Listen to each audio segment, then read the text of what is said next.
ॐ सहनाववतु सहनौ भुनक्तु सह वीर्यं कर्वावहै तेजस्विनावधीतमस्तु मा विद्विषावहै। ॐ शांति शांति शांति।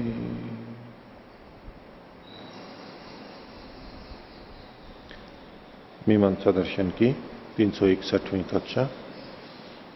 मीमांसा दर्शन के 9वें अध्याय का द्वितीय पाद हम देख रहे हैं और उसके 8वें अधिकरण के दो तरह के अर्थ हमने पीछे देख लिए थे। पिछले पाठ में से किन्हीं को पूछना है तो आगे का देखिए। पृष्ठ संख्या 2485। अथवा करके इसी अधिकरण की दूसरे ढंग से व्याख्या है, वही सूत्र यहां पर भी लगेंगे। शीर्षक है ऋग यजुर मंत्राणाम तान स्वरेण कर्मणि प्रयोगाधिकरणम। ऋग यजुर मंत्र, ऋग्वेद के और यजुर्वेद के जो मंत्र हैं उनका कर्म में, कर्मकांड में जब उनका उच्चारण होता है क्रिया में, तो उनको किस तरह से बोलना चाहिए। उन्होंने कहा कि तान स्वरेण, तान स्वर से इनको बोलना चाहिए। तो तान का मतलब तान करके जो बोलते हैं ना, खींच के, जिसको हम दूर से बुलाते समय करते हैं। दूर से बुलाते समय किसी को पुकारते हैं दूर से, तो कैसे बोलते हैं हम, उसको तान स्वर कहते हैं। इसको एक श्रुति से जोड़ के भी कहते हैं। एक श्रुति दूरात संबुद्धौ, दूर से बुलाने में एक श्रुति। युधिष्ठिर जी ने यहां तान स्वर का मतलब एक श्रुति ही किया है। एक श्रुति में वो तान स्वर कहा।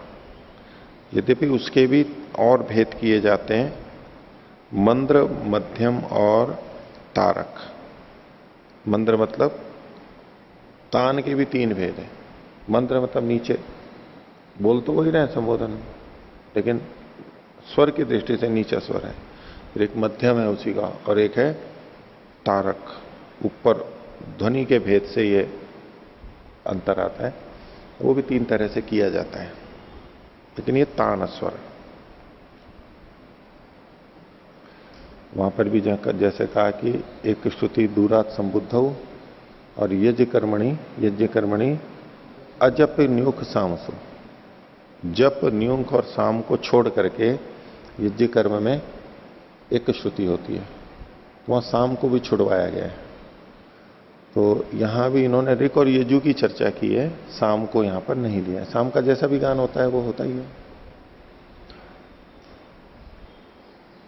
तो भाष्य देखिए, एवं वा यह केचित त्रैस्वर्येण अधीयते, इसमें अधीयन्ते लिखा है, न को काट दीजिए। कुछ लोग 3 स्वर से पढ़ते हैं, बोलते हैं, 3 स्वर से उच्चारण करते हैं। केचित चातुस्वर्येण, कुछ 4 स्वर से उच्चारण करते हैं इनका। तो पूर्व पक्षी कहा य इमे चातुस्वरेण अधीयते किम ते, ये तू की जगह ते कर लीजिए। किम ते उदात्तानुदात स्वरितेभ्यो अधिकम अपरम स्वरम कुर्वन्ति। प्रश्न कर रहा है ये, प्रश्नवाचक लगा सकते हैं पूर्ण विराम की जगह पे। तो कुछ तो 3 स्वर से करते हैं, कुछ 4 से करते हैं। तो 3 स्वर तो प्रसिद्ध हैं, उदात्त, अनुदात्त और स्वरित। वो पाणिनि के अनुसार हम देख सकते हैं, उच्चैरुदात्त, नीचैरनुदात्त और समाहार स्वरित।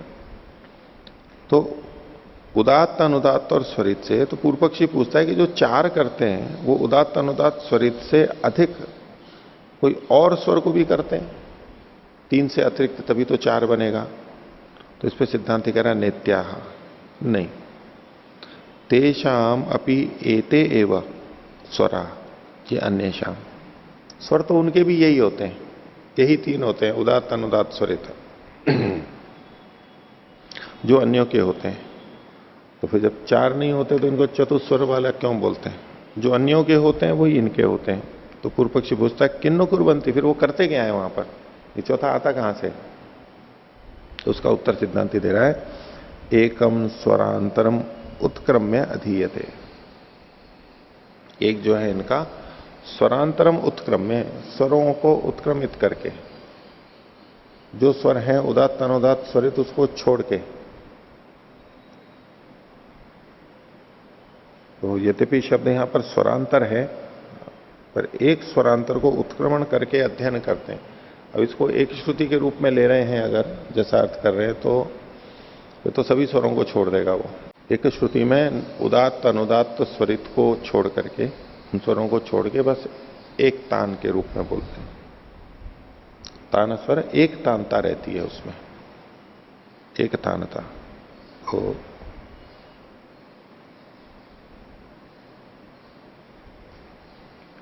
तो एकम स्वरांतरम उत्क्रम्य अधीयते। पूर्व पक्षी इसमें कर रहा है, तत्र संदेह किम समुच्चय त्रैस्वर्यादि नाम उत विकल्पयति। जो तीन स्वर हैं इनके साथ में उसका विकल्प है क्या, कि या तो तीन स्वर से बोलो या तो एक श्रुति से बोलो, ऐसा। किम समुच्चय त्रैस्वर्यादि नाम उत विकल्पयति। तो समुच्चय है मतलब तीन के साथ साथ वो भी चौथा बोला जाता है, अथवा विकल्प है कि तीन बोलो है वो बोलो। किम प्राप्तम सर्वांगोपसंहारित्वात् प्रयोग वचन से समुच्चय इति।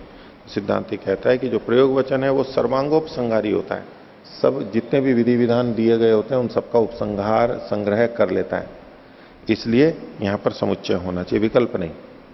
उन तीन के साथ साथ एक श्रुति भी होती रहती है, जैसे कि हम स्वरों में देखते ही हैं, बीच बीच में भी जहां उदात्त अनुदात्त स्वरित होते हैं तो वहां पर भी एक श्रुति बीच बीच में आती रहती है। तो ये एक श्रुति तीन के अतिरिक्त हुई। या तो हम यूं कहें कि तीन नहीं है वहां पर, नहीं है इसलिए वहां पर उसको कह रहे हैं, लेकिन फिर भी एक प्रकार तो है ही वो, उस दृष्टि से उसको हम चार कह सकते हैं। तो इनका समुच्चय होना चाहिए। तो इस पर पूर्व पक्षी कहता है, एवं प्राप्ते ब्रूमा अर्थैकत्वात् विकल्प स्यात् ऋक् सामयो तदर्थत्वात्। तो एक ही प्रयोजन होने से इसमें विकल्प होना चाहिए। तो ऋक् और साम में उसी के इन्हीं के लिए वो प्रयोग किए गए होते हैं। ऋक् और साम जो है वो उसी समान प्रयोजन वाले होते हैं, इसलिए अर्थैकत्वात् विकल्प स्यात् एको अर्थः सर्वेषां त्रैस्वर्यादीनाम अध्ययन निर्वृत्ति ही। एक ही प्रयोजन है इन्हीं सभी त्रैस्वर्य आदि का। क्या प्रयोजन है? अध्ययन की निर्वृत्ति, अध्ययन का पूरा होना। जो समझना सीखना है, बोलना है, वो ठीक ठीक तरह से हो जाए, उसी के लिए किए जाते हैं। तस्मात् विकल्प, इसलिए विकल्प होना चाहिए। तो या तो एक श्रुति से बोलो और या तो तीन स्वर से बोलो, ये एक बात है।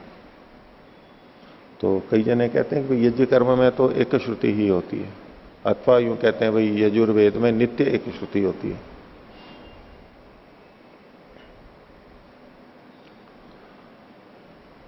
तो इस पे सिद्धांति कहता है वचनात् विनियोग स्यात्। चूंकि वचन है इसलिए उसका भी विनियोग होगा। वचनम इदम भवति स्मृत्यनुमितम, स्मृति से अनुमित, स्मृति से पुष्ट, यहां पर ये वचन होता है।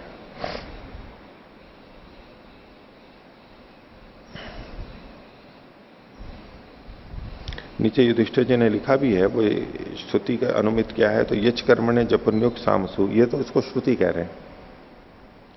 नहीं, ये स्मृति, स्मृति से अनुमित है ये तो स्मृति है। अष्टाध्यायी के सूत्र भी स्मृति कहलाते हैं और इनसे अनुमत है।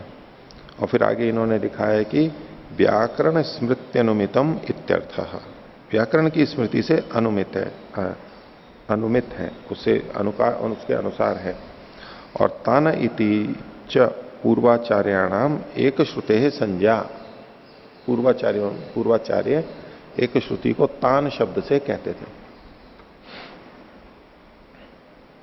तो वचनम इदम भवती स्मृत्यनुमितम तानो यज्ञ कर्मणि थी, यज्ञ कर्म में तान स्वर होना चाहिए। अब ये स्मृति से अनुमित है, स्मृति से सम्मत है, अनुकूल है, क्योंकि पाणिनि के सूत्र के अनुरूप ही ये कथन है, तानो यज्ञ कर्मणि।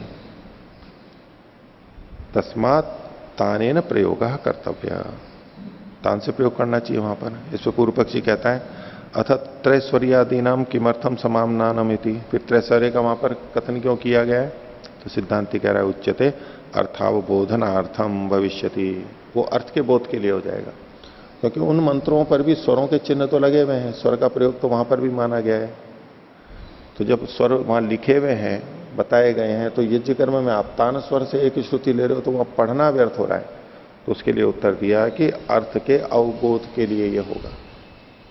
ये बहुत प्रचलित भी है कि स्वरों के आधार पर हम अर्थ में सहायता प्राप्त करते हैं, समास आदि की दृष्टि से, संधि की दृष्टि से, प्रधानता की दृष्टि से किसकी प्रधानता है।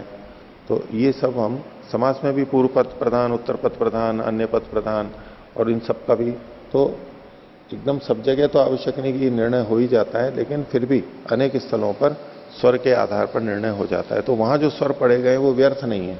इस दृष्टि से इन्होंने कहा कि अर्थावबोधनार्थम भविष्यति, वहां चरितार्थ हो जाएंगे। अगर और कोई प्रयोजन नहीं होता तब तो यज्ञ कर्म में भी इनको सस्वर ही बोलना होता। कई जनों का आग्रह होता है ना कि यज्ञ में सस्वर बोलना चाहिए, बिना स्वर के बोलेंगे तो वेद मंत्र मंत्र ही नहीं है, फिर तो बिना स्वर के बोलेंगे तो वो बोलने वाले की हत्या कर देगा, नाश कर देगा। मंत्र को वर्ण और स्वर से हीन जब बोला जाएगा तो वो हानि करेगा, ये जो एक बात आती है।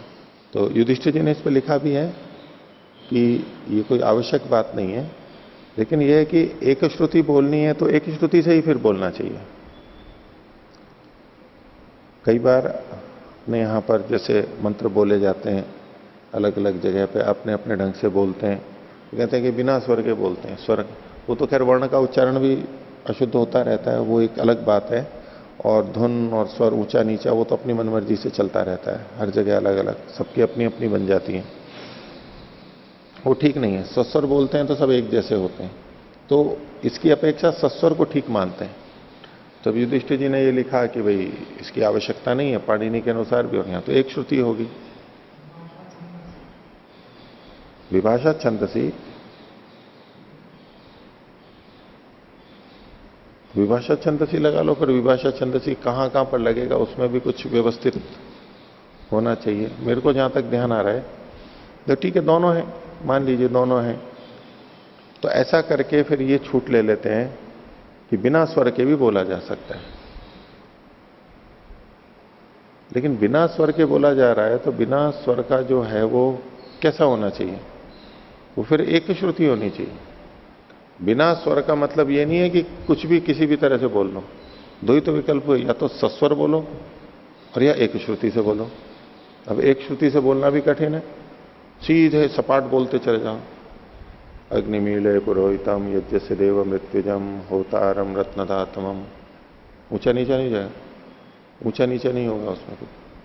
पूर्व स्व तत्सवितुर्वरेण्यम भर्गो देवस्य धीमहि धियो यो न प्रचोदयात्, ऐसे।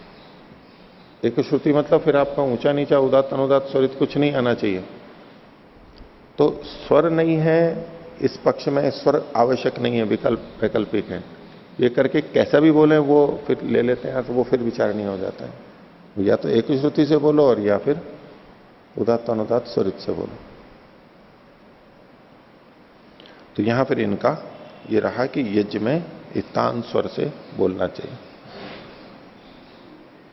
हाँ, ये यज्ञ कर्मणि मतलब सभी में, याग आदि में, या केवल जो हम अग्निहोत्र करते हैं उसके विषय में? ये केवल जो अग्निहोत्र करते हैं उसके विषय में, या जो सोम याग आदि होता है? सभी में लग गया ना, ये तो सभी में, ये सब में लग जाएगा। सामान्य रूप से कथन किया है इन्होंने। देखिए हमने देखा वहां पर वो सस्वर भी बोलते हैं, आजकल तो सस्वर, दक्षिण में तो सस्वर ही चलता है, सस्वर ही बोलते हैं, तो ठीक है, वो भी एक तरीका है, उस तरह भी बोलते हैं। वो अपनी उसी तरह रक्षा करना चाहते हैं, स्वर सहित इस दौरान प्रयोग होता रहेगा। पर जो नियमित करते हैं, प्रतिदिन करने हैं, वहां पर सस्वर करें नहीं करें। अब सस्वर में भी गले से नहीं हो सकता तो वो हाथ से करने लगे। फिर कहते हैं कि यथा वाणी तथा पाणी, जैसा वाणी में वैसा हाथ में। सत्य वाला यथावाणी तथा पाणी, जैसा वाणी पे वैसा ही कर्म में, वो मतलब नहीं उनका। जैसा गले में वैसे यहां पर भी उसी के अनुसार करते हैं वो चिन्ह। तो ये क्यों करना पड़ रहा है? क्योंकि गले से उतना स्पष्ट प्रकट नहीं हो पा रहा है, नहीं कर पा रहे उसमें। यदि इसमें अच्छी तरह से करें तो गले से ही सारा पता लग जाता है उदात्त अनुदात्त स्वरित का अभ्यास हो। और वो तेजी से करते हैं, हल्का करते हैं तो उतना पता नहीं लगता। तो अस्पष्ट ना रहे, स्पष्ट रहे, उसके लिए फिर हाथ के चिन्ह वहां पर साथ में जोड़ दिए उन्होंने। आगे देखिए, नवा अधिकरण, योनि सामन उत्तरावर्ण वशेन उत्तरयोर ऋचोर गानाधिकरणम। साम के गान के संदर्भ में यह अधिकरण है। साम के गान में ऊह कैसे किया जाता है, कैसे करना चाहिए, उसको लेकर के ये चर्चा है। सामोह, साम का ऊह, गान की दृष्टि से ऊह है ये। एक तो ऊह होता है वर्ण की दृष्टि से, ऋचा में ऊह कर लेते हैं हम।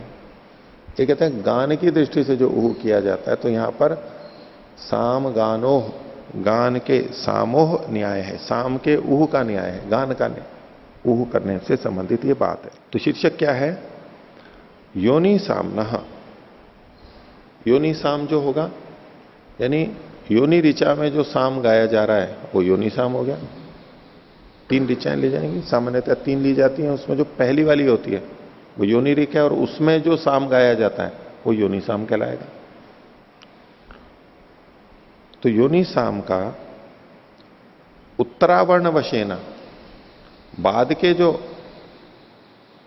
2 मंत्र हैं, ऋचाएं हैं, उनके वर्ण के वशात, उनके वर्ण के अनुसार उत्तरयोर, बाद के जो 2 ऋचाएं हैं उनमें उत्तरयोर ऋचोर गानाधिक्रम, उनका गान वैसे करना चाहिए।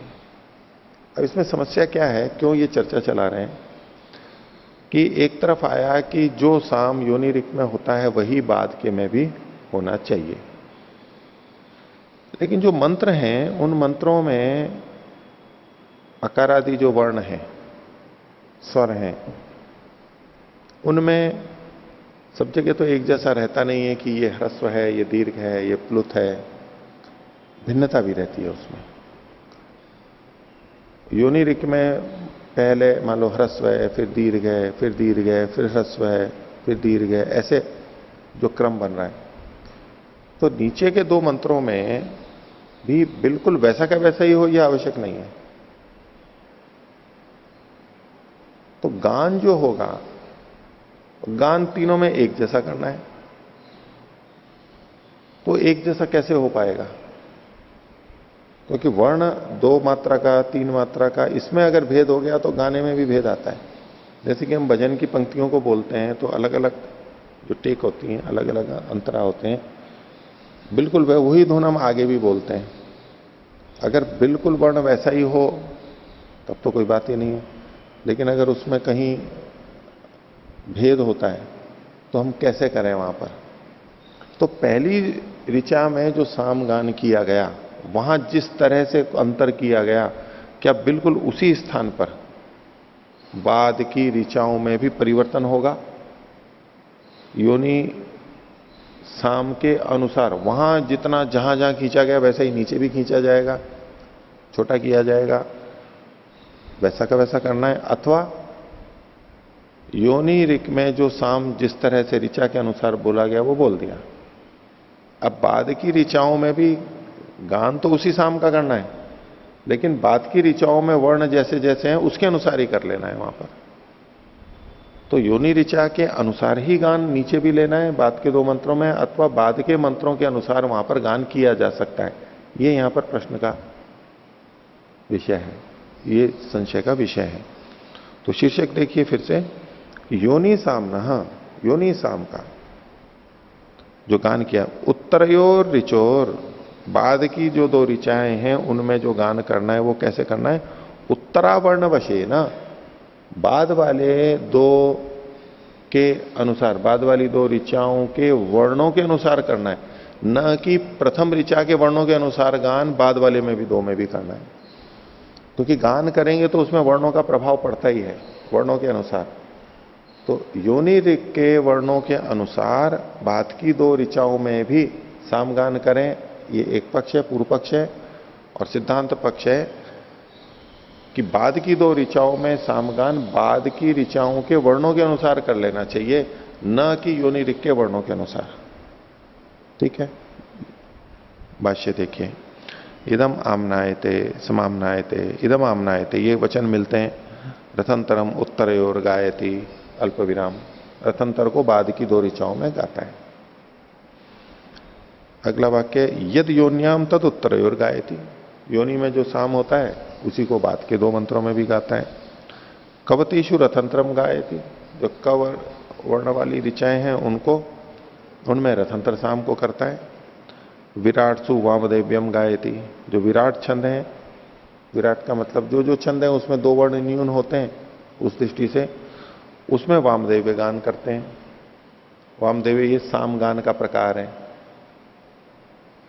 तो ये जो वचन मिले हैं, अब यहां संदेह है, तत्र संदेह, किम उत्तरावर्ण वशेन गातव्यम किम योनि वर्ण वशेन। जो साम है वो तो एक ही जैसा है, साम का नाम बता दिया, विधान कर दिया कि यहां ये इस साम का गान किया जाएगा, तो उसमें तो कोई भेद करना नहीं। लेकिन जो ऋचाएं हैं, ये जो साम है ये ऋचाओं पर गाया जाएगा, ऋच्य दृढ़म साम गीयते, ऋचाओं पर गाया जाएगा। तो जिस ऋचा पर गाया जा रहा है उसी के वर्णवशात गाया जाएगा, इसलिए अथवा अपने अपने अनुसार गाया जाएगा। तो पहला पक्ष बनेगा किम उत्तरावर्ण वशेन गातव्यम, क्योंकि योनि ऋक् का गान तो वैसा का वैसा ही होगा, और जो बाद की दो ऋचाएं हैं उनमें गान बाद की दो ऋचाओं के वर्णवशात ही गाया जाएगा। ये वे पहला पक्ष है, किम उत्तरावर्ण वशेन गातव्यम। और किम योनि वर्ण वशेन, अथवा प्रथम ऋचा के जो वर्ण है उसके अनुसार ही बाद की दो ऋचाओं में भी गान किया जाएगा, ये प्रश्न है। तो इसमें स्पष्टता के लिए पूछ रहा है कि कथम उत्तरावर्ण वशेन गीतम भवती कथम वा योनि वर्ण वशेन। इसका मतलब क्या हुआ कि बाद के दो मंत्रों के वर्णवशात वर्ण के अनुरूप गीत हो रहा है या योनि वर्ण के अनुरूप हो रहा है, इसका मतलब क्या है।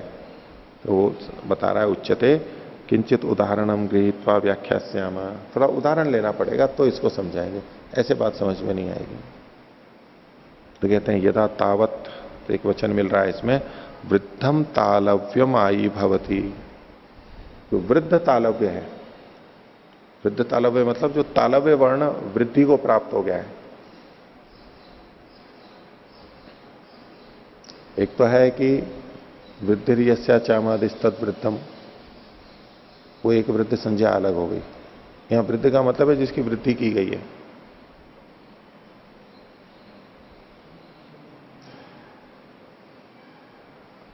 वृद्ध और वृद्धि दो अलग अलग संज्ञाएं हो गई व्याकरण की दृष्टि से। तो जिन अचों के आदि वाला अच वृद्धि को प्राप्त हो, आदि अच, पूरे समुदाय की वृद्ध संज्ञा हो जाती है।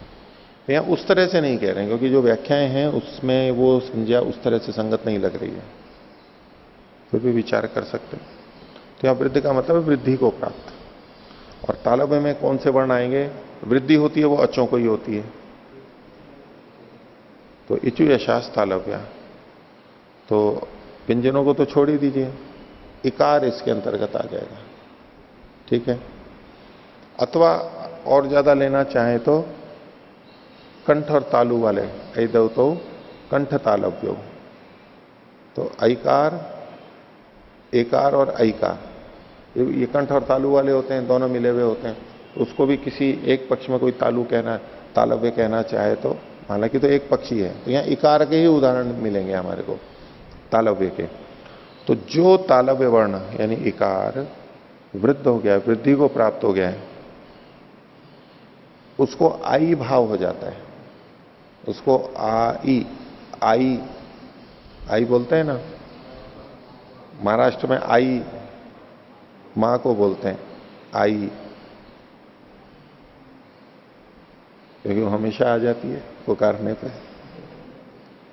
क्यों आई बोलते हैं, अब इधर माई बोल देते हैं,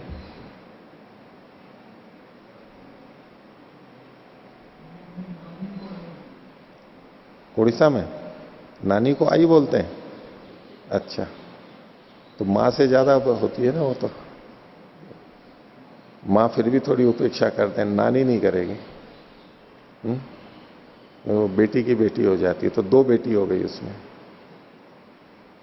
एक तो बेटी, बेटी के प्रति जो प्रेम होता है, और बेटी की भी बेटी, तो एक बेटी पना और आ गया उसमें, दो हो गए ना। राग अधिक हो जाएगा ना, नहीं? करेला और नीम चढ़ा, तो उसमें और ज्यादा हो गया, तो वो और आई है, जो भी है। तो आई, ये इसको भाव हो जाता है, उसकी जगह पे आई बोला जाएगा। अगर उसको वृद्धि कर दें, ई को वृद्धि कर दें, तो क्या होगा? ई को वृद्धि करेंगे तो आई हो जाएगा। ठीक है, वृद्धि राधिच। तो आई है, संधि कर दी तो वहां पर आई है, तो आई ने बोल करके वहां पर आई बोलेंगे। भाई आई को भी हम कैसे बोलते हैं? वैसे तो हम संयुक्त अक्षर संधि अक्षर बोलते हैं, वो मिला हुआ है, लेकिन उसमें उच्चारणों को अपने को देखो बोलते हैं ए तो चलो, आई जब बोलते हैं वो अ और ई बोलते हैं, अ और ई बोलते हैं, मतलब अह्रस्व बोलते हैं, और ई को ह्रस्व या दीर्घ बोल देते हैं, जैसा भी आई आई आई, ऐसा तो नहीं करते हैं, सामान्यतः हम आई बोलते हैं। तो उसमें आई, आ भी दीर्घ और ई भी दीर्घ। तो वृद्धम तालव्यम आई भवती, वृद्ध तालव्य जो होता है, जिसको वृद्धि प्राप्त है, उसकी जगह पे आई इस शब्द का प्रयोग किया जाता है।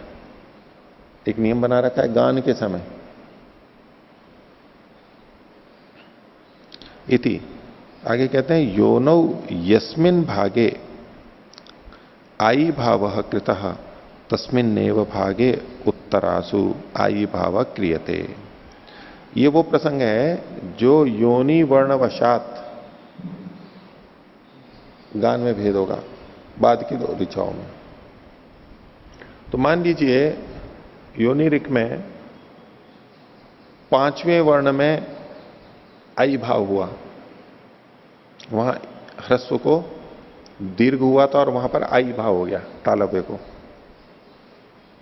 तो उत्तर वाली दो ऋचाओं में भी पांचवां वर्ण जहां पर आएगा अच्छ, वहां पर आई कर देंगे। जैसे योनि ऋक में ए या तो आई, ए के भी उदाहरण दे रहे हैं, उसमें आई हो जाएगा या आई होगा, आई हो जाएगा, ए में आई हो जाएगा, आई में आई हो जाएगा, ऐसा कुछ होगा। तो आगे तो अ और ई के उदाहरण है, ए और ई के। तो खैर आई भाव हो या जो भी भाव हो, जो परिवर्तन हुआ, मान लो पांचवां वर्ण आई का हुआ है, तो जिस समय आई किया तो आई किसी वर्ण को हटा करके किया था उसकी जगह पे, अर्थात जब ई को वृद्धि करके आई हो गई थी, तो आई को हटा करके आई की जगह पे आई किया गया है। मान लो वो पांचवां वर्ण है। अब बाद की दो ऋचाओं में भी पांचवें वर्ण के स्थान पर जो भी है, वहां पर जो भी है वो वृद्धि को प्राप्त है, वो आवश्यक नहीं, कोई भी वर्ण है, वहां पर भी आई भाव आ जाएगा, ताकि धुन को वहां ऊपर गान को जहां योनि ऋक में जिस तरह से गाया गया था पांचवी जगह पे, पांचवें वर्ण की जगह पे, ऐसा ही यहां पर भी हो जाएगा। तो गान एक जैसा होगा। तो उत्तर ऋचाओं में भी आई भाव वहां होगा, और वहां जो वर्ण था वो हट जाएगा, उसकी जगह आई आ जाएगा। तो इसी को इन्होंने कहा कि योनौ यस्मिन भागे भागा आई भाव कृतः, जिस भाग में आई भाव किया था, तस्मिन एव भागे, उसी भाग में, मतलब पांचवां है तो पांचवें की जगह, आठवां है तो आठवें की जगह पे क्रमशः वो स्थान माना जाएगा। उसी भाग में तस्मिन एव भागे उत्तरासु आई भाव क्रियते ततो योनि वर्णवशेन गीतम भवती। इसको योनि वर्णवशात गीत को गाना कहते हैं, क्योंकि योनि में जिस वर्ण में आई भाव किया गया था, जिस स्थान पर, जिस भाग में, उसी में उत्तर में किया गया। योनि वर्णवशात गान हुआ, ये उत्तर वर्णवशात नहीं किया, उत्तरा वर्णवशात नहीं किया। ये एक बात हो गई। अब कहते हैं अतः भागांतरे वृद्धम तालव्यम दृष्टवा आई भाव क्रियते। अगर दूसरे भाग में, दूसरा भाग का मतलब है कि योनि ऋक में मान लो 5वें पे आई भाव किया, तो उत्तर ऋचाओं में दूसरा, तीसरा, छठा, 10वां कहीं भी, यानी 5वें को छोड़ करके जिस जगह पर योनि ऋक में आई भाव किया था उस भाग को छोड़ करके जो बाकी के हैं वो भागांतर के नाम से कह रहे हैं। वहां स्वतः उसके चूंकि तालव्य वृद्धि को प्राप्त था इसलिए उसको आई भाव प्राप्त हो रहा है, योनि ऋक के नहीं।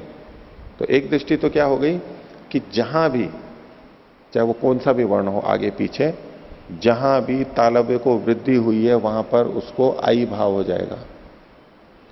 एक है कि प्रकृति में जहां पर योनि ऋक में जहां पर है उसी जगह पे होगा, ये अंतर पड़ रहा है।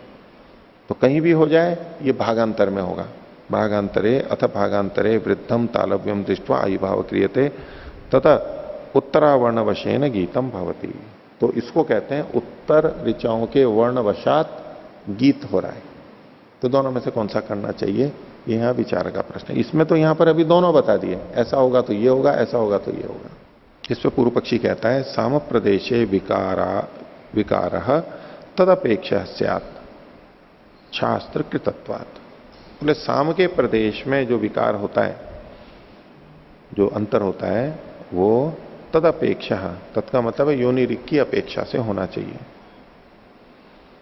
क्यों? शास्त्र कृतत्वात्, क्योंकि शास्त्र का वचन ऐसा ही है। यद योन्याम तद उत्तरयो इति, योनि में जैसा है वैसा ही बाद वालों में भी होगा। तो बिल्कुल वैसा का वैसा करने का यहां पर प्रयास है इसका, ये पूर्व पक्षी ऐसे देख रहा है। भाष्य देखिए, किम पुनरत्र कर्तव्य में इसको चाहे तो ऊपर ले सकते हैं, नहीं तो इन्होंने यहां नीचे दिया। ये सिद्धांत कह रहा है फिर यहां करना क्या चाहिए, दो बातें तो बता दी।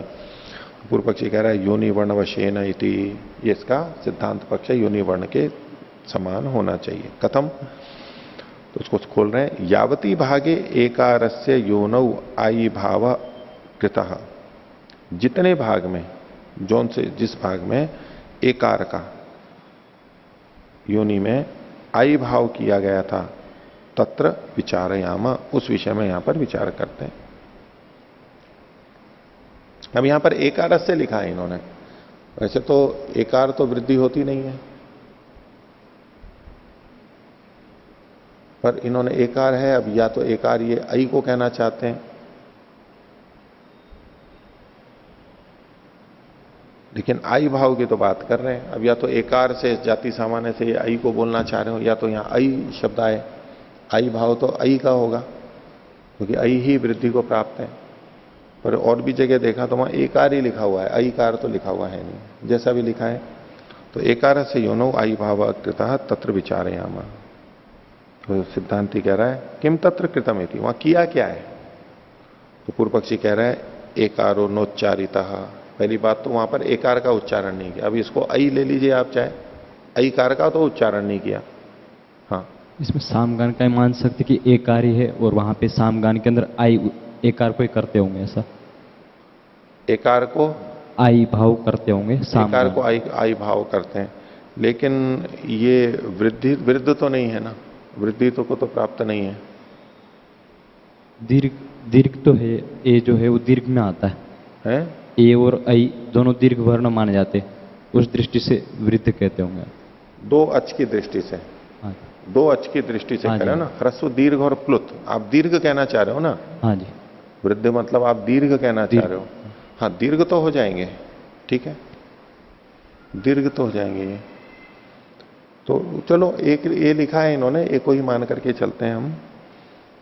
तो किम तत्र कृतम, तो बोले एकारो नोच्चारिता। पहली बात तो एकार का उच्चारण नहीं किया। दूसरा इकार अकारौ आगमितौ इति। अब देखो यहां पर भी इकार और अकार है। अब इकार है, अब यहां पर आई भाव अगर कहो या तो ईकार होना चाहिए था, या तो ह्रस्व लिखा हुआ है, और इकार आकारौ। अब ये आकार है या आकार है, इसमें तो कोई हम निर्णय नहीं कर सकते, लेकिन इकार से तो पता लग रहा है कि ये ह्रस्व कर रहे हैं। और हिंदी में भी इन्होंने लिखा है आकार ही लिखा है, ई और अ।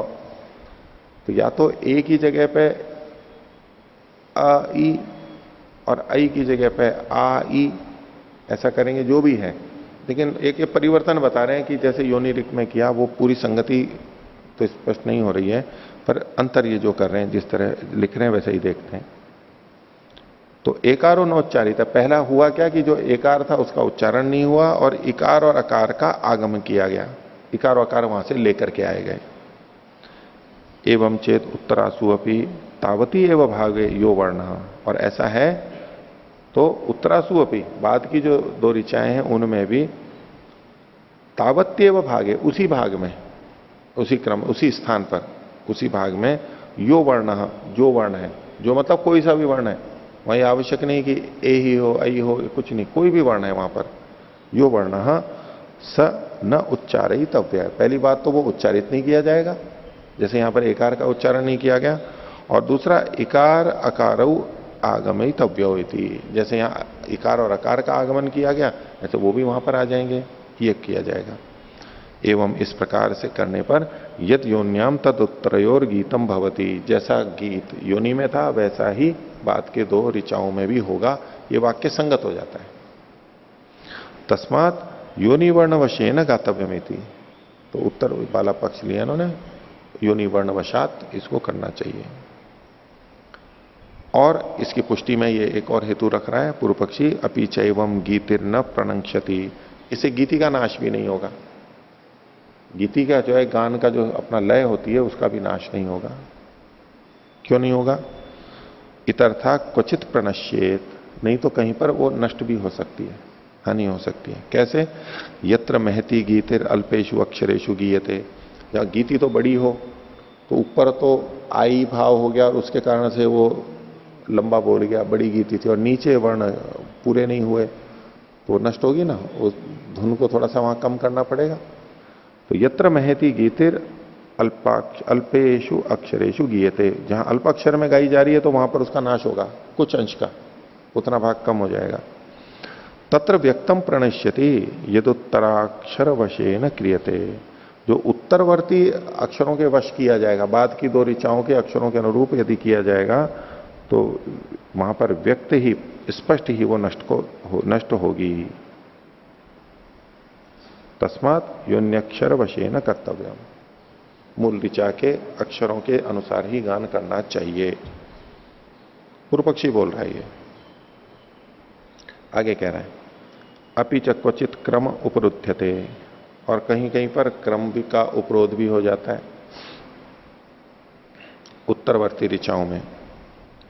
यथा क्रमे आई भाव भाग वर्ण अल्प विराम, जहां पर यत्र अक्रम है, यत्राक्रमे, जहां अक्रम में बिना क्रम के ही आई भाव वाला वर्ण हो जाए, अक्रम में, योनि में जहां पर था उससे भिन्न किसी अक्रम में आई भाव को कोई वर्ण प्राप्त हो जाता है तो वहां पर क्रम बाधित हो जाएगा, क्योंकि जब योनि ऋक के अनुसार नहीं करेंगे तो बाद की दो ऋचाओं में जहां जहां पर वृद्ध होगा वहां आई भाव करेंगे दूसरी जगह पे, तो वो क्रम भिन्न होगा, यहां ना करके दूसरी जगह करेंगे।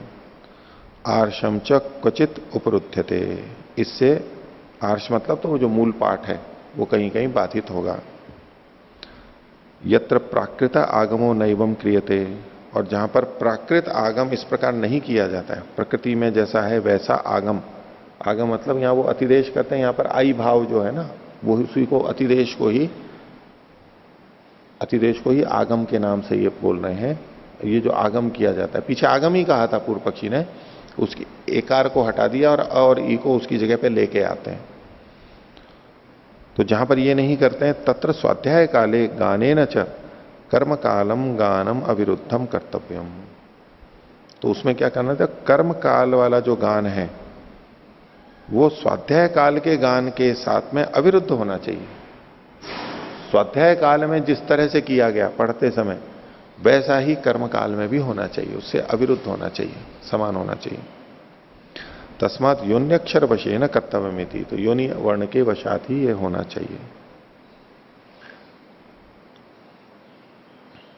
आगे, क्योंकि जो साम गाया जा रहा है, पढ़ते समय जो गाया जा रहा है, तो जिस ऋचा पे गाया जा रहा है बस वैसा ही वो होगा। अब अन्य ऋचाओं पे जाएगा, भेद करेगा तो अंतर पड़ जाएगा। तो स्वाध्याय काल में तो अभ्यास के लिए मान लो गा लिया, अब कर्म काल में मंत्र दूसरा है कोई सा भी, वहां पर उसको गाना है तो वो उसमें विरुद्ध हो जाएगा, भिन्न हो जाएगा। तो जब योनि ऋक वर्ण के अनुसार होगा तो वहां पर अभेद रहेगा। तस्मात् योन्यक्षर वशेन कर्तव्यमिति। आगे साम प्रदेशे विकार आई भावाती। ये साम प्रदेशे विकार है, ये सूत्र का अंश है। सूत्र में प्रारंभ में जो कहा ना साम प्रदेशे विकार, तो यहां पर ये विकार शब्द को खोल रहे हैं। विकार को शब्द को खोल दिया। आई भावादि, आई भावादि जो भी होते हैं और भी कुछ जो मिलते हैं जो बनते हैं वो सब ये विकार के नाम से कहे गए हैं। तो विकार को ही खोला इन्होंने आई भावादि। फिर लिखा है तदपेक्षो योन्यपेक्षा। ये तदपेक्षो, तदपेक्षा ये भी सूत्र का अंश है। तो इसमें तत् को खोलते हुए इन्होंने कह दिया, तो तदपेक्षो को ही खोला योन्यपेक्षा, योनि की अपेक्षा वाला, जैसा योनि में है वैसा ही। एतत् शास्त्रेण कृतम, और सूत्र में जो लिखा था शास्त्रकृतत्वात्, तो शास्त्रकृत है तो क्या है शास्त्रकृत? तो बोले देखो शास्त्रकृत ये है, एतत् शास्त्रकृतम यद योन्याम तद उत्तरयो इति। जो योनि में है साम वही ऋचाओं बात की में भी होगा।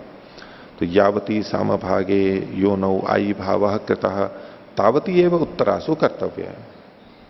तो साम का जो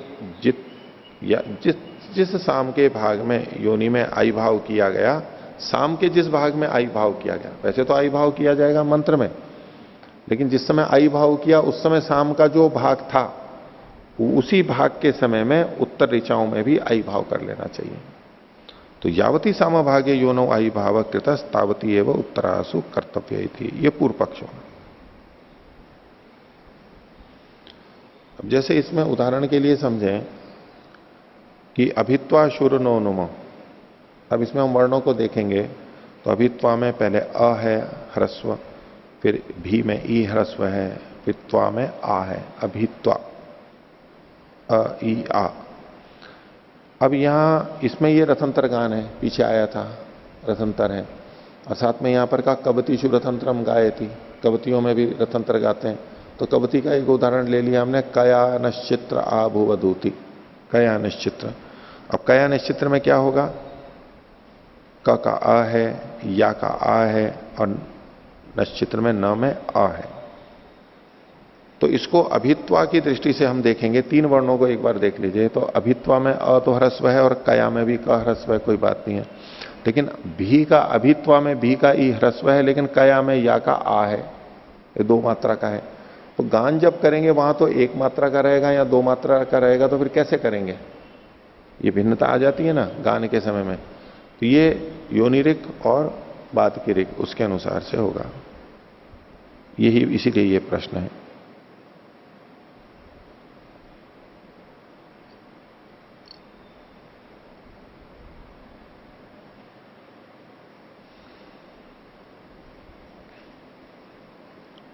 ये जो सारा अंतर करते हैं, ये जहां पर प्रगृह्य संज्ञा होती है वहां नहीं करते हैं, ये प्रकृति भाव होता है वहां। तो प्रगृह्य संज्ञा में पाणिनि के नियम के अनुसार वहां तो प्रकृति भाव हो जाता है। तो ये जो लगता है ये प्रगृह्य को छोड़ करके लगता है, वहां पर आई भाव नहीं होता है, क्योंकि प्रकृति भाव होता है, उसमें विग्रह नहीं कर सकते। अब आप जैसा है बस वैसा ही रहता है, उसमें अंतर नहीं करते। दूसरा, ये जब गान करते हैं, इसमें गान में जो प्लुति होती है वो चतुर्मात्रिक हो जाती है। प्लुति जो होती है वो चतुर्मात्रिक होती है सामगान करते समय। वैसे हम जो करते हैं ह्रस्व दीर्घ और प्लुत, तो ये तो ह्रस्व को एक मात्रिक, दीर्घ को द्विमात्रिक और प्लुत को हम त्रिमात्रिक एक सामान्यतया देखते हैं। यहां जो प्लुति करते हैं ये बढ़ाते हैं उसको, वो 4 गुना हो जाती है, इतना काल होता है। जैसे कि इकार और इकार है, इकार और इकार है 2, तो वहां पर वो 4-4 मात्रा में बोला जाता है। ह्रस्व है वैसे तो, लेकिन जब ये साम गान के समय करते हैं तो वो 4-4 मात्रा जितने समय तक बोल देते हैं। और दीर्घ ई है, ई जमा ई ऐसा है, तो वहां पर 8-8 मात्रा वाला बोल देते हैं, क्योंकि 1 से दुगना है और तो यहां भी 4 से दुगना 8 होगा। और अ और ई है, ह्रस्व और दीर्घ है, तो 4 और 8 की तरह से इसको बोल देते हैं। ऐसा करके 4 मात्रा में बढ़ा करके बोलते हैं। एक पीछे जो अपना चौथा स्वर आया था चतुस्वर में, तो एक तो ह्रस्व दीर्घ प्लुत नहीं, उदात्त अनुदात्त स्वरित ये तो हो ही गए। अब उसमें वो जो चौथा वाला जोड़ने की बात रहती है, उसमें उदात्त होता है तो उसको दीर्घ उदात्त कर देते हैं, स्वरित होता है तो या अनुदात्त होता है तो दीर्घ अनुदात्त कर देते हैं, उसको दुगना कर देते हैं। ये होता है दीर्घ का। एक और इसको चतुस्वर को करते हैं भेद की दृष्टि से, जो उदात्त होता है उसको उदात्ततम कर देते हैं, अनुदात्त को अनुदात्ततम कर देते हैं और स्वरित को स्वरिततम कर देते हैं। ये उसमें स्वर का भेद कर देते हैं। उदात्त अनुदात्त स्वरित जैसे हैं वैसे हैं उसी में ही, जैसे कि हम उदात्तर कह देते हैं, ठीक है, उदात्तर भी बोलते हैं ना। जैसे कि स्वरित वाले प्रसंग में आता है कि स्वरित का मतलब तो वैसे तो समाहार स्वरिता कहा गया है। समाहार मतलब किसका? उदात्त और अनुदात्त का समाहार हो रहा है उसमें, तो उसका जो आदि का अर्ध भाग होता है वो उदात्त होता है, आदि का आधा भाग अर्धमात्रा, तस्यादित उदात्तम अर्धह्रस्वम। तो जो अर्धमात्रा वाला भाग है वो उदात्त हो गया। लेकिन उसमें ये जो उदात्त होता है, हम सामान्यतः क्या देखते हैं, उदात्त ऊंचा अनुदात्त नीचा। अब स्वरित कहेंगे कि तो समाहार है स्वरित है तो बीच में आएगा, वो दोनों का मेल हो गया। तो कैसे? तो उसमें कहा कि शुरू का जो भाग है वो उदात्त होगा और बाकी का अनुदात्त होगा, ये अंतर आ गया। पर उसमें भी ये कहा जाता है, महाभाष्य में भी वो संकेत है कि ये जो स्वरित वाला उदात्त होता है ये उदात्तर होता है। स्वरित का जो उच्चारण देखा जाता है, आप स्वरित में ऊंचे चले जाते हैं, स्वरित में ऊंचा जाता है ना, वो रेखा भी वो ऐसी ही लगाते हैं जैसे कि ऊंचा जा रहा हो, तो बोलने में ऊंचा जाते हैं। तो प्रश्न ये आता है कि जब समाहार स्वरिता है, दोनों का मेल है, तो उदात्त से ऊंचे क्यों चले जाते हैं? उसका उत्तर यह दिया जाता है कि जो उदात्त है, स्वरित में जो उदात्त है प्रारंभ वाला, वो वास्तव में उदात्त नहीं, वो उदात्तर होता है, सामान्य उदात्त से ऊंचा जाता है। इसलिए स्वरित वाला उदात्त अलग होता है, इसलिए ये ऊंचा बोलते हैं। तो इन्हीं में ही जो हम अनुदात्त हैं, अनुदात्त को भी और नीचे अनुदात्त ले जा सकते हैं, उदात्त को भी उससे भी और ऊंचा ले जा सकते हैं। जितना हमने कर रखा है उससे ऊंचा और उससे नीचा, ऐसा।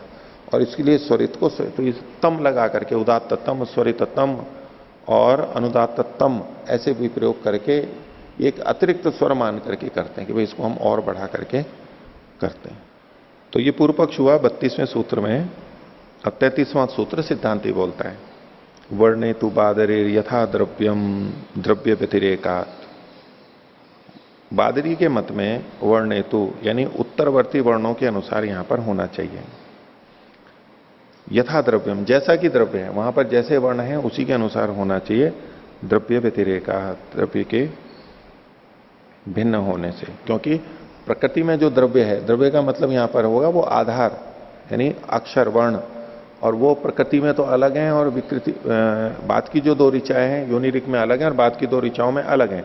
ये द्रव्य का भेद हो गया ना, वर्ण का भेद हो गया, ये द्रव्य का भेद बता रहे हैं, द्रव्य का व्यतिरेक होने से, भिन्न होने से। भाष्य, उत्तरावर्ण वशे न कर्तव्यम बादरीर मन्यते स्म।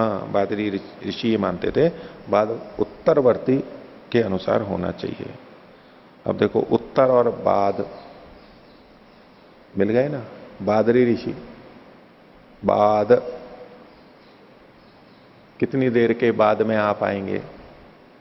अब बादरी ऋषि बाद को बादरी ऋषि उत्तरवर्ती को मानते हैं, तो उत्तर के अर्थ में बाद शब्द का प्रयोग हो गया, बादरी बाद बाद। अब बाद हम उर्दू का या फारसी का मानते हैं, संस्कृत का तो है नहीं, बादरी बाद में। तो उत्तरावर्ण वशेन कर्तव्यम बादरीर मन्यते स्म न योनि भाग वशेन, योनि ऋचा के अनुसार नहीं करना चाहिए। कुतः, क्यों? तो बोले यो सौ प्रकृतौ आई भाव कृतो न सौ आगम। पहली बात ये कह रहे हैं कि जो आई भाव किया था वो आगम नहीं किया था। पूर्व पक्षी ने क्या कहा था कि हम क्या कर रहे हैं, आई की जगह पे आई भाव कर रहे हैं, तो आई जो है उसका हम आगम कर रहे हैं। बादरी ऋषि कहते हैं हम आई का आगम नहीं कर रहे हैं। न असौ आगम और न च तत्र एकार लोप, और नहीं वहां पर एकार का लोप हुआ है। पूर्व पक्षी ने कहा था एकार का तो लोप कर देते हैं और उसकी जगह आई भाव, उस आई का आगम कर लेते हैं। बोले ना तो आई का आगम किया ना एकार का लोप किया है। तो पूर्व पूछा था किम तरही, फिर करते क्या है? बोले एकार का क्या होता है? बोले एकार क्या है? किम तरही एकारो नाम, तो बोले अवर्णम इवर्णम च। एकार है क्या? अवर्ण और इवर्ण ही तो है। ये कैसे बनता है? ये तो संध्याक्षर ही है, मिलकर के ही तो, अपना स्वतंत्र वर्ण तो है नहीं। यद्यपि अचों के अंदर लेते हैं वो, लेकिन स्वतंत्र वर्ण है नहीं। और ई मिलते हैं, गुण हो जाता है तो ए बन जाता है, और वृद्धि करते हैं तो आई बन जाता है। तो बोले कि ये क्या है? अवर्णम इवर्णम च, अवर्णम संवृतम और इवर्णम विवृतम। तो अवर्ण तो संवृत होता है कंठ उसका और उस समय, और इवर्ण का विपरीत होता है। उभय पीछे दीर्घ है, और दोनों ही यहां पर दीर्घ होते हैं। यानी अ और ई था, उसको आई भाव किया तो आ और ई। तो जो अ और ई थे संवृत और विपरीत, उन दोनों को दीर्घ कर दिया। अ की जगह आ, ह्रस्वीकार की जगह दीर्घिकार किया गया, बस। ताभ्याम असाधुभ्याम संध्यक्षरम साधु जन्यते।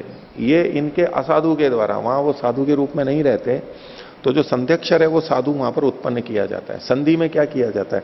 इनमें मान लो अकार और इकार में मिलकर के ए बना हुआ है वहां पर, तो ये संध्याक्षर है। तो जो अ और ई थे वो असाधु थे, उस तरह से नहीं बोला जाता है। जब ए कर दिया तो वो साधु अक्षर हो गया, उचित हो गया। तत् प्रकृत अकारेकार विश्लेषित। तो यहां पर हमने किया क्या है? जो प्रकृत जो अकार और इकार थे उनको यहां पर विश्लेषित कर दिया। न आयुर्वा क्या है? न अपूर्वागमित। ये अपूर्व और आगमित नहीं है कि नए आए हों और आगम कर लिया गया हो। बोले जब हमने आई भाव किया तो जो ए था, ए को हमने विश्लेषित किया है, बस। ए गया भी नहीं है, ए हट गया और ई आ गए, ऐसा नहीं है। जो ए था उसको हमने विश्लेषित कर दिया, क्योंकि ए जो है वो संध्याक्षर है, जुड़ा हुआ है। ए को हमने और ई में बदला है और उसको दीर्घ कर दिया है, आई।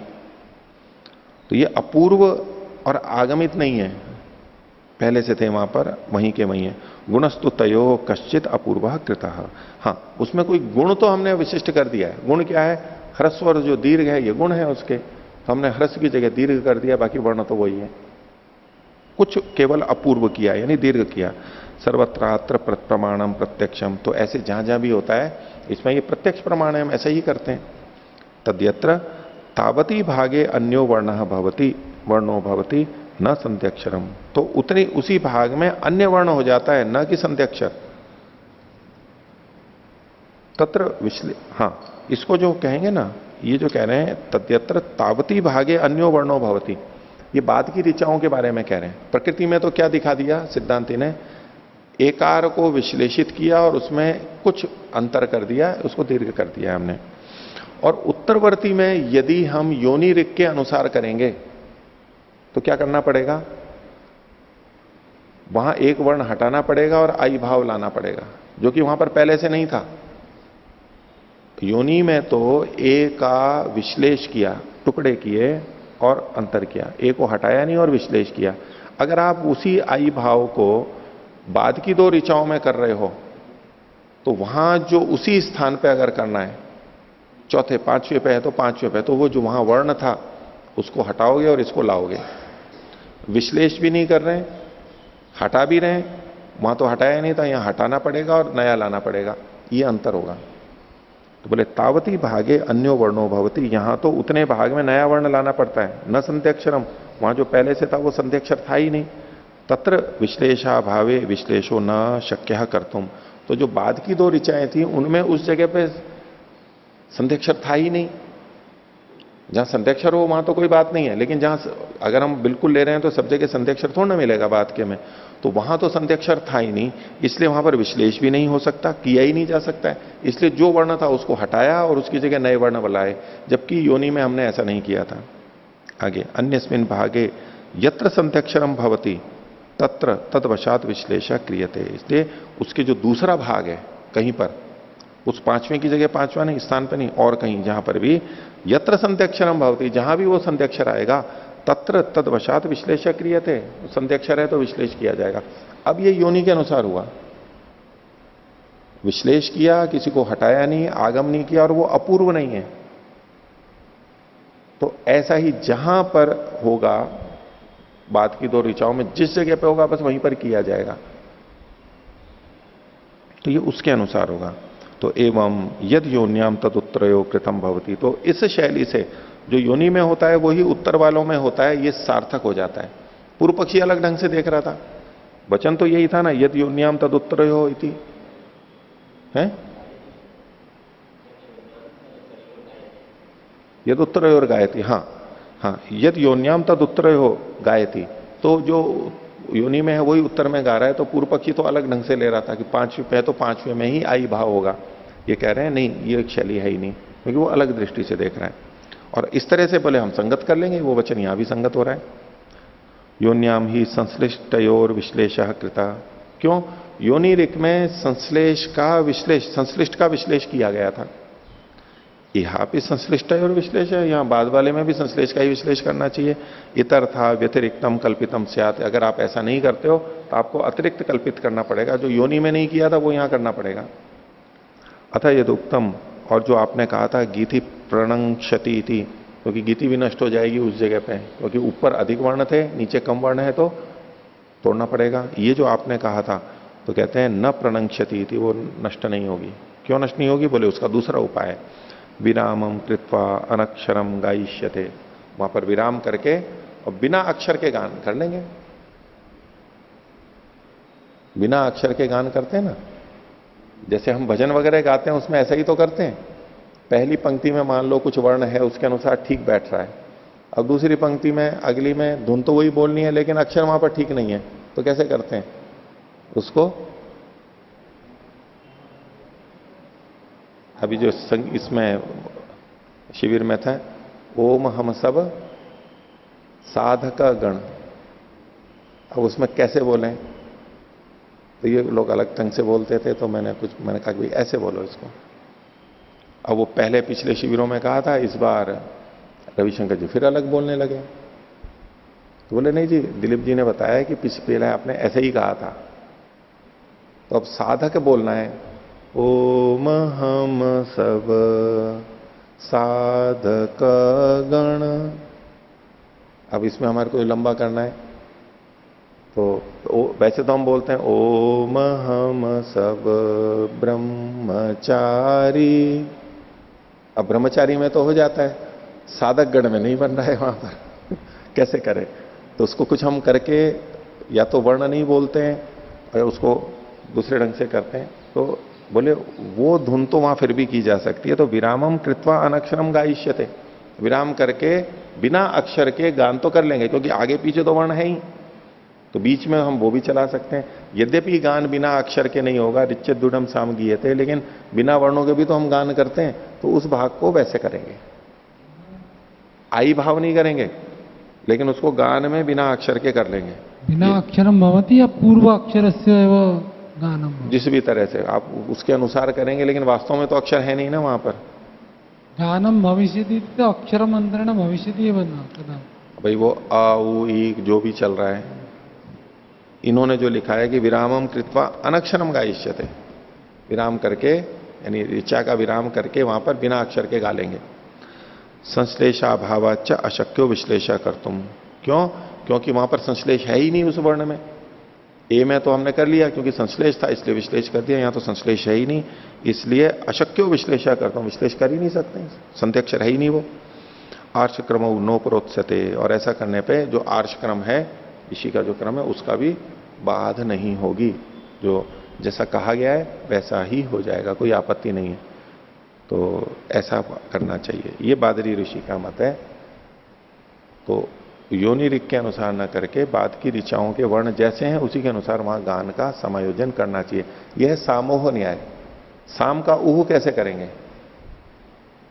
गान में ऐसे वर्ण की भिन्नता के कारण से अब कैसे साम को गाएंगे?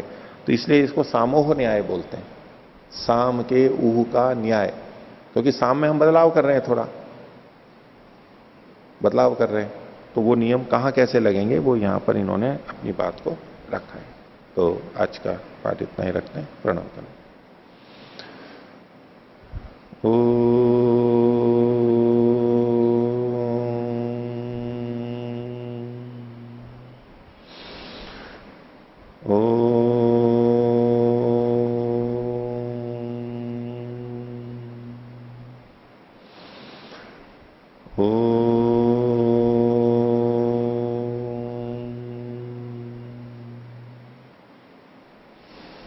सभी को सदर्भिवादन। ओम शांति।